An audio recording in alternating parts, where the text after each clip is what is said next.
On vous souhaite la bienvenue à ericlatour.com. Dans quelques instants, on vous parle du club d'expression Toastmaster qui va célébrer un anniversaire quand même assez important le printemps prochain, mais aussi, ces gens-là s'impliquent actuellement dans le 350e anniversaire avec des capsules théâtrales. Ça va se tenir, ça, au cours de la prochaine année. Puisqu'on vous parle du 350e anniversaire de la ville de Saint-Jean, bien, c'est le coup d'envoi le jeudi 4 février, mais toute la fin de semaine, le 5, le 6 et le 7 février, au parc Jerry Boulet.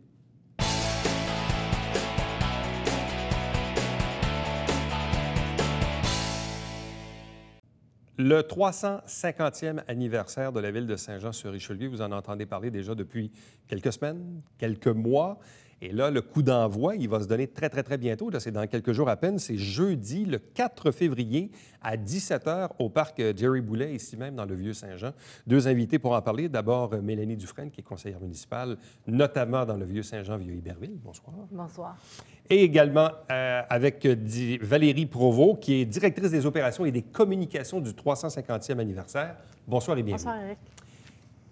Enfin, ça va commencer. Ça fait quand même quelques temps qu'on travaille sur le projet. Oui, tout à fait. L'organisme des fêtes du 350e de Saint-Jean-sur-Richelieu a été créé en automne 2014.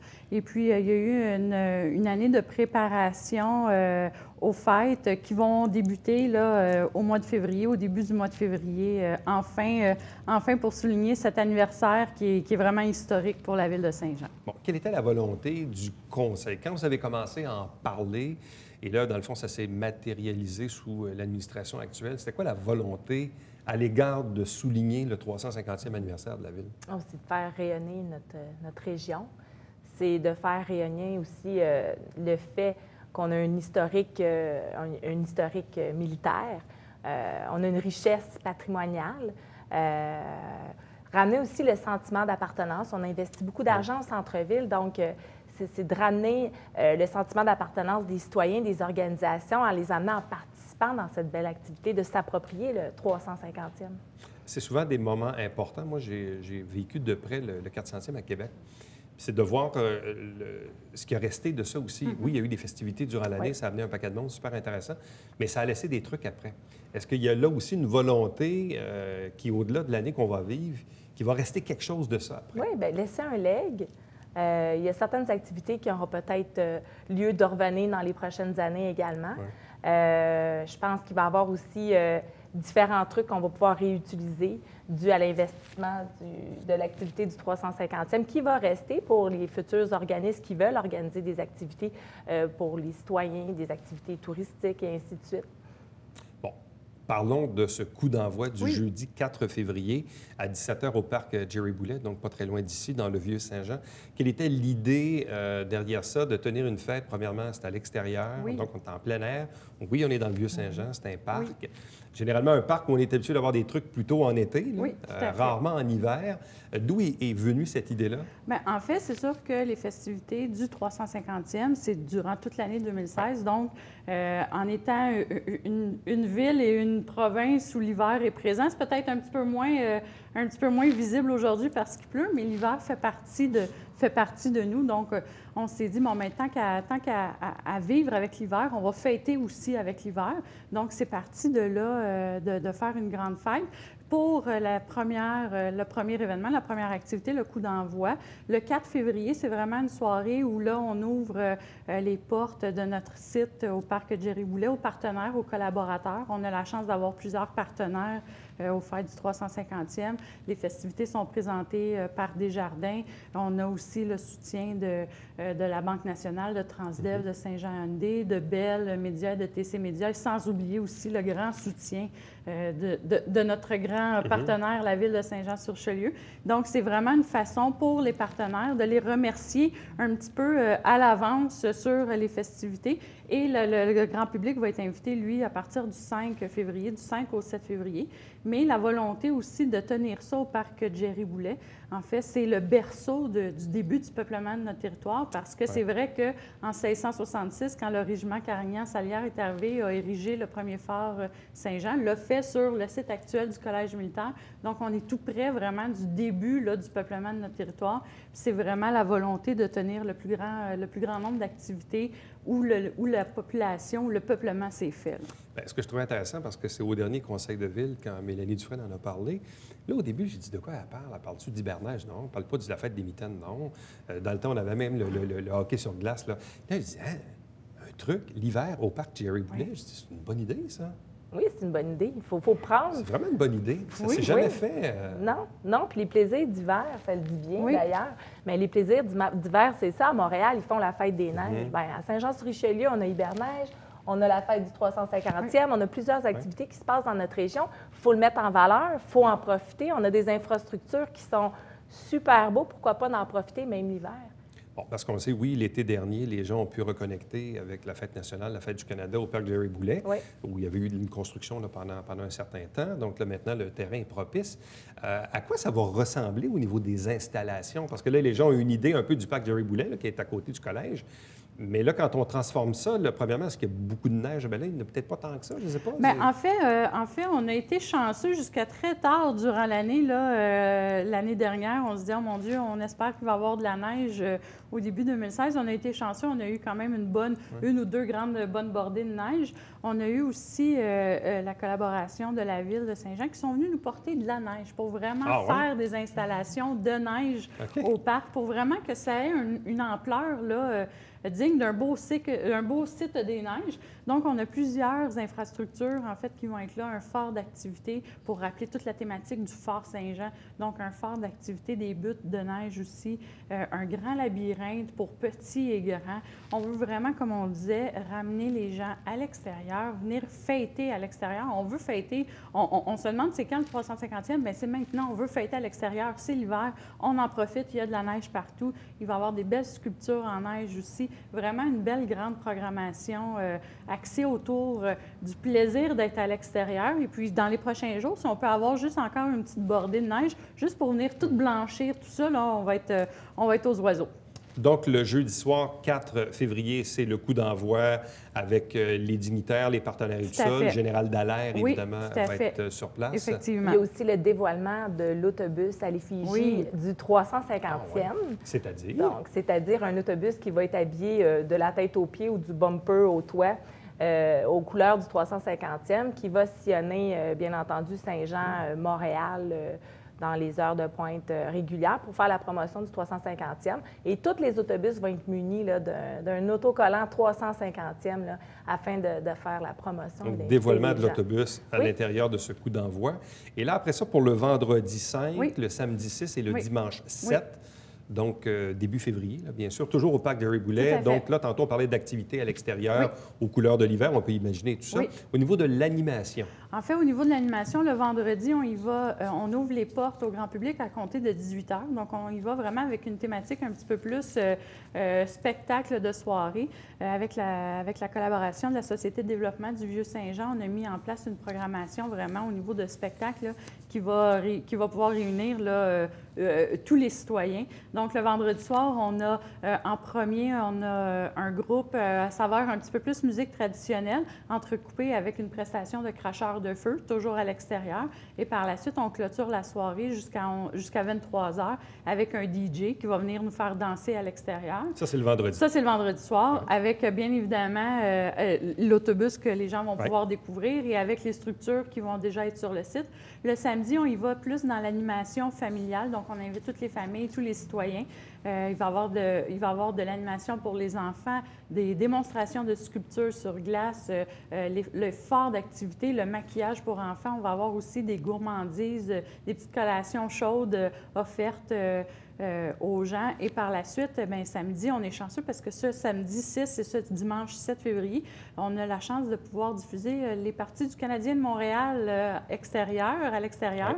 le Canadien joue en après-midi, donc on va pouvoir diffuser le tout sur un très grand écran Donc, du géant. hockey en plein air, mais sur écran géant. Exactement. Et on se croise les doigts pour que Canadien reprenne vie un peu jusqu'à ce temps-là. Mais on va avoir vraiment une grande programmation pour tous. Et puis, vraiment, là, c'est vraiment... On s'est donné comme mission au Fête du 350e d'avoir le plus grand nombre d'activités gratuites.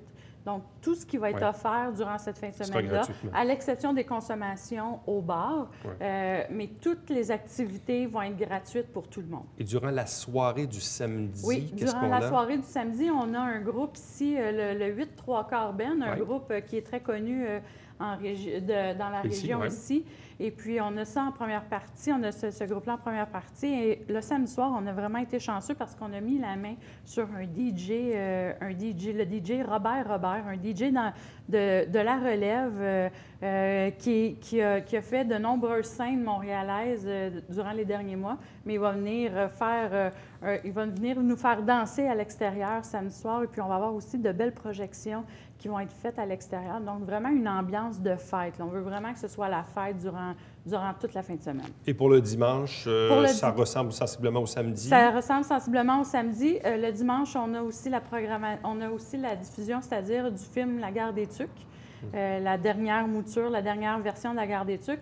Le Canadien de Montréal rejoue encore une fois dimanche contre les Hurricanes de la Caroline. Donc, on va pouvoir regarder ça sur l'écran géant. Et puis, le service des loisirs avec la ville de Saint-Jean-sur-Richelieu va tenir un café-concert aussi dans l'igloo d'animation directement sur le site du parc Jerry Boulet. Donc, vraiment des activités pour tout le monde, pour toute la famille. Est-ce que ça, c'est le genre d'activité qui pourrait peut-être revenir d'autres années? Parce que si, effectivement, c'est concluant que les gens semblent apprécier de se réunir pendant une fin de semaine au parc Jerry Boulet, d'avoir des activités famille, tout ça, ça, c'est peut-être le genre de truc qui pourrait revenir.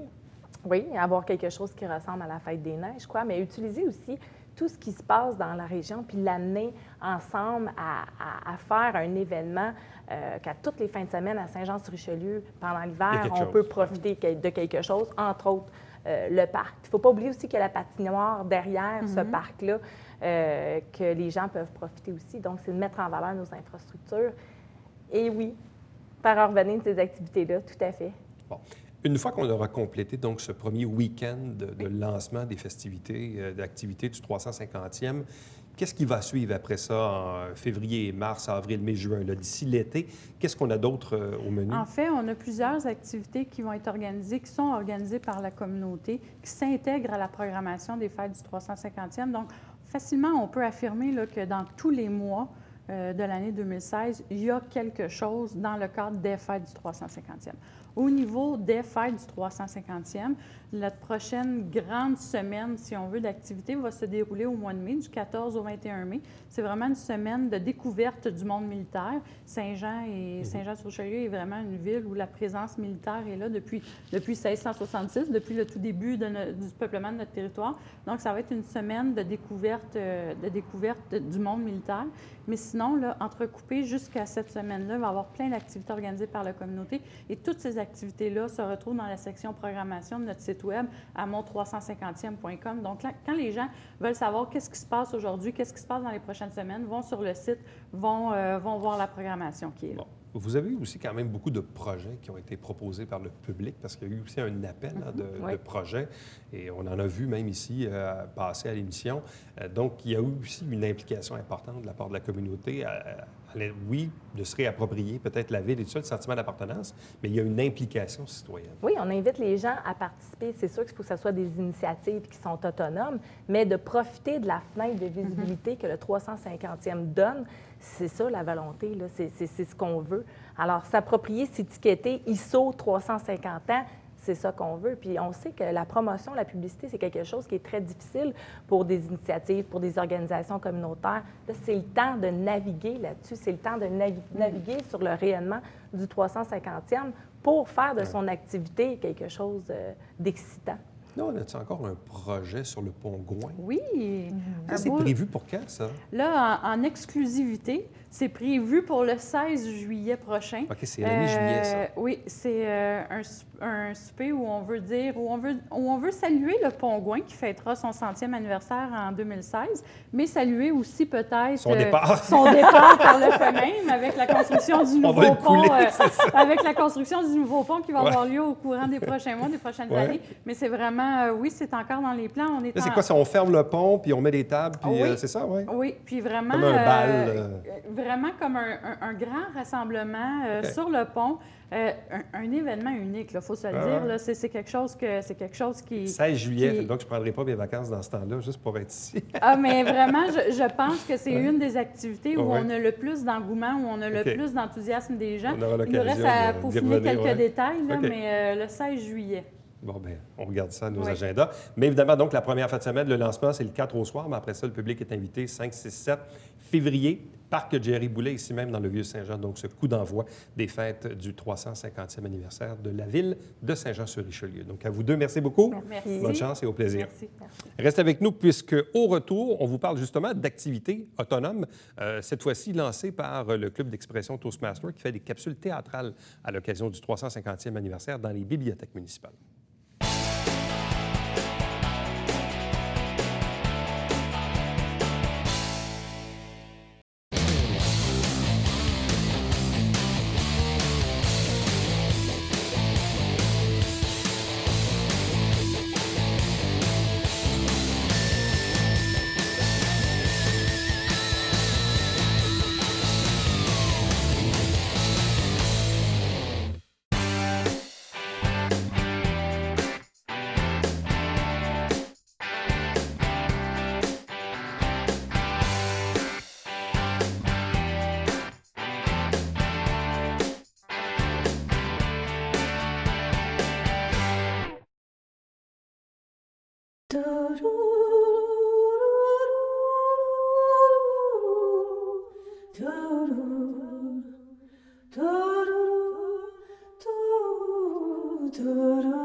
Toastmaster Expression, qui est impliqué ici dans la région depuis fort longtemps, va aussi s'impliquer à l'occasion du 350e anniversaire et on va faire le tour également de certaines activités à venir.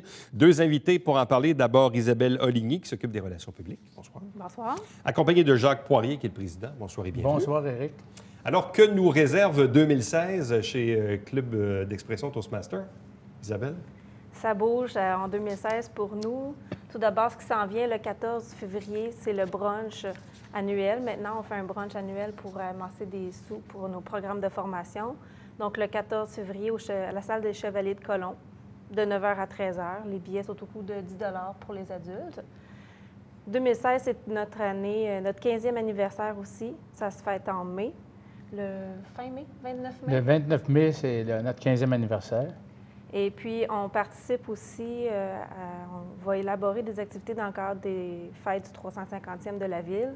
Donc, on a 3 capsules théâtrales historiques qui vont se faire en partenariat. On a une lettre d'appui des bibliothèques de Saint-Jean. Donc, ça va se faire dans les 3 bibliothèques de Saint-Jean-sur-Richelieu au cours de l'année 2016.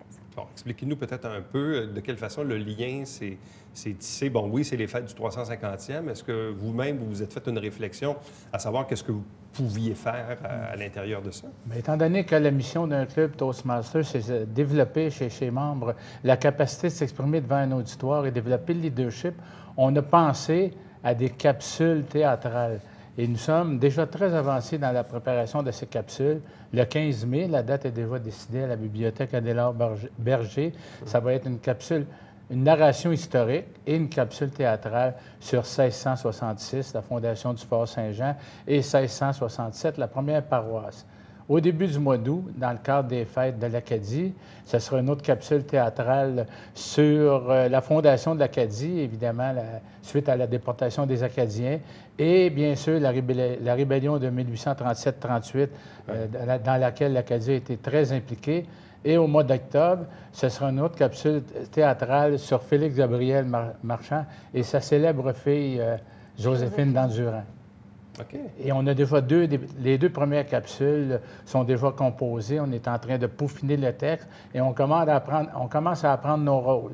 Bon, de quelle façon avez-vous bâti justement ces capsules, là, la thématique, la recherche, les textes? Vous avez fait ça comment?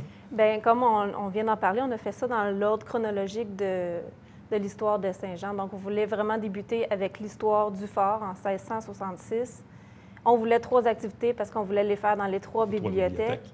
Et par la suite, il y a une période qui se trouve à être en 1820, 1840, 50, qui était très créative, très fortement inspirante côté économique et historique à Saint-Jean. Donc ça a été une période qu'on a ciblée, puis on n'avait pas le choix de cibler 2 capsules pour cette période-là. Puis comment avez-vous fait la recherche? Parce On a- que là, il y a des dates, il y a Oui. des personnages, il faut bâtir un scénario. On a travaillé fort en comité. On a fait des sous-comités pour chaque événement. On se rencontre en grand comité aussi, régulièrement, tous les mois, pour assurer le suivi. C'est tout un dossier. Parce qu'en même temps, s'exprimer devant le public, c'est une chose, développer le leadership aussi. Mais quand on parle de capsule théâtrale, quelque part aussi, il faut un peu jouer. Là, on tombe plus dans la comédie. Ça va être un défi pour nos membres.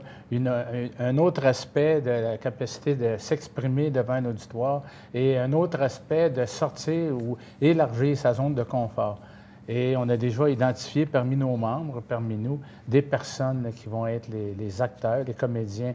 Et ça va être des courtes capsules théâtrales. Chaque capsule va avoir de 15 à 20 minutes maximum et pas plus de 3 ou 4 personnages, mais des personnages qui ont été importants dans l'histoire de Saint-Jean-sur-Richelieu au cours de ces 3 périodes. Donc là, actuellement, vous êtes dans des semaines de pratique. Ouais, Si ça on va, veut. On n'a pas encore commencé Non, la non, pratique. ouais. Là, on apprend nos textes parce OK. que moi, je suis un des comédiens dans la première capsule et déjà un autre de nos membres pratiquons les 2 rôles principaux. Je ne veux rien dévoiler aujourd'hui, mais ce sont des rôles principaux de personnes qui ont été marquantes dès 1666. Là, on arrive à une période cruciale, c'est la recherche de costumes. Oui. Je peux présumer que c'est plus complexe, là, c'est ça? C'est plus complexe. On a Ouais. Quelques pistes. quelques sources, oui, quelques pistes, mais au cours je dirais, des 3 à 4 prochaines semaines, on va mettre l'accent sur la recherche de costumes.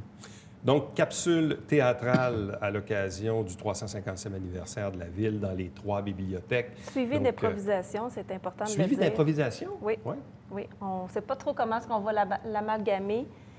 Qui va improviser? Est-ce que ça sera un peu le public? Est-ce que ça sera un peu nous aussi? On aimerait faire un peu les 2.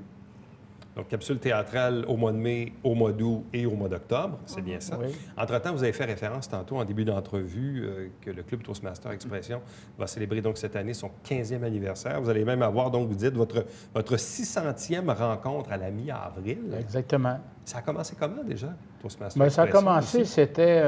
ça a débuté d'abord à la base militaire, alors que Mario Morin, président fondateur, qui est toujours membre de notre club. Ah ouais? D'ailleurs, dans les membres fondateurs, il ne reste que 2 membres encore. Mario Morin, mon épouse Solange Roy, qui était là il y a 15 ans.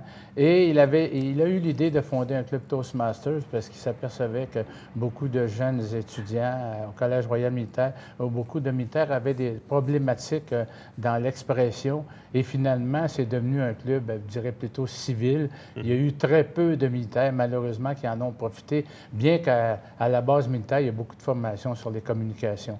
Et jusqu'en 2006, nos réunions étaient à la base militaire. Et depuis 2006, c'est au Club Optimiste Saint-Eugène, à la salle Bernard-Perrault.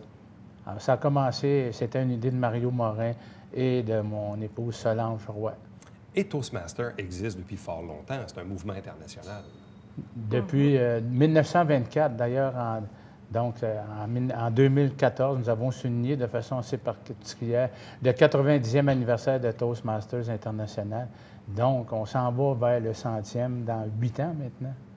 Donc, au-delà des activités à venir, comme le brunch dont on parlait ou les capsules théâtrales, il reste que vous avez toujours vos activités régulières. C'est quoi? C'est à chaque semaine? À chaque mercredi soir, entre 7 et 9 heures le soir. Et là, vos membres sont appelés. Là, vous avez comme une grille de vous avez une tâches. grille, vous avez une grille de tâches, vous avez Ouais. un horaire. Chacun prend un rôle au fur et à son tour. L'objectif, c'est que chacun prenne la parole devant le public. Il y a des rôles moins importants, des rôles plus prenants qui demandent de la préparation à l'avance. Donc, on peut faire à l'avance, mais plus sur le vif. Et chacun y va à son rythme. Il y a d'abord des discours préparés. On a des manuels avec des discours et des thématiques particulières. Et d'autres acceptent de faire des improvisations dont ils ne connaissent le sujet qu'au moment de l'improvisation, évidemment. Alors, ça permet à des gens de sortir de leur coquille et d'élargir, comme je l'ai dit tantôt, leur zone de confort. Bon, et puis, donc, rencontre à tous les mercredis, c'est vrai. Est-ce que vous êtes aussi en recrutement? Est-ce qu'il y a aussi un certain désir aussi de renouvellement? Parce que parfois, il y a des gens qui quittent et il y en a des nouveaux qui arrivent. Est-ce qu'il y a des gens qui viennent un peu regarder un peu par curiosité de quoi ça a l'air? Bien, moi, je suis VP Relations publiques. Jacques est le président. Il y a un VP recrutement aussi. Donc, il y a un conseil d'administration qui se donne des règles, des outils pour avancer. Puis oui, le recrutement, c'est un de nos objectifs annuels, d'aller recruter. Et vous connaissez très bien d'ailleurs notre VP recrutement qui est Fernand Paradis. On peut peut-être donner son numéro de téléphone qui est le 514-774-8133. Et comme vous le dites si bien, il y a un certain roulement et on est toujours en recrutement. Et cette année, nous sommes rendus à 4 nouveaux membres et une 5e personne qui nous a dit qu'elle était fortement intéressée. Alors, il faut toujours en parler du Club Toastmasters Expression parce que le recrutement, c'est sur une base annuelle. Donc, si vous désirez développer vos aptitudes à parler devant le public, soit pour livrer des discours, soit peut-être pour des raisons professionnelles ou d'ambition professionnelle. Hein. Parfois, les gens vont se limiter dans leurs ambitions de peur qu'on leur demande de faire des présentations, des trucs comme ça. Et il y a aussi l'aspect du leadership que vous développez chez Club d'expression Toastmaster. Et on vous le rappelle, donc, le brunch le 14 février, c'est ça, hein? Le 14 février. Donc, ça, c'est le brunch. Et puis, bien sûr, les capsules théâtrales historiques dans le cadre du 350e anniversaire qui vont se dérouler au cours de la prochaine année. Donc, à vous deux, merci beaucoup. Merci. Merci. On vous souhaite la meilleure des chances. Merci. Merci. Restez avec nous. Au retour, on vous présente le Babillard quotidien.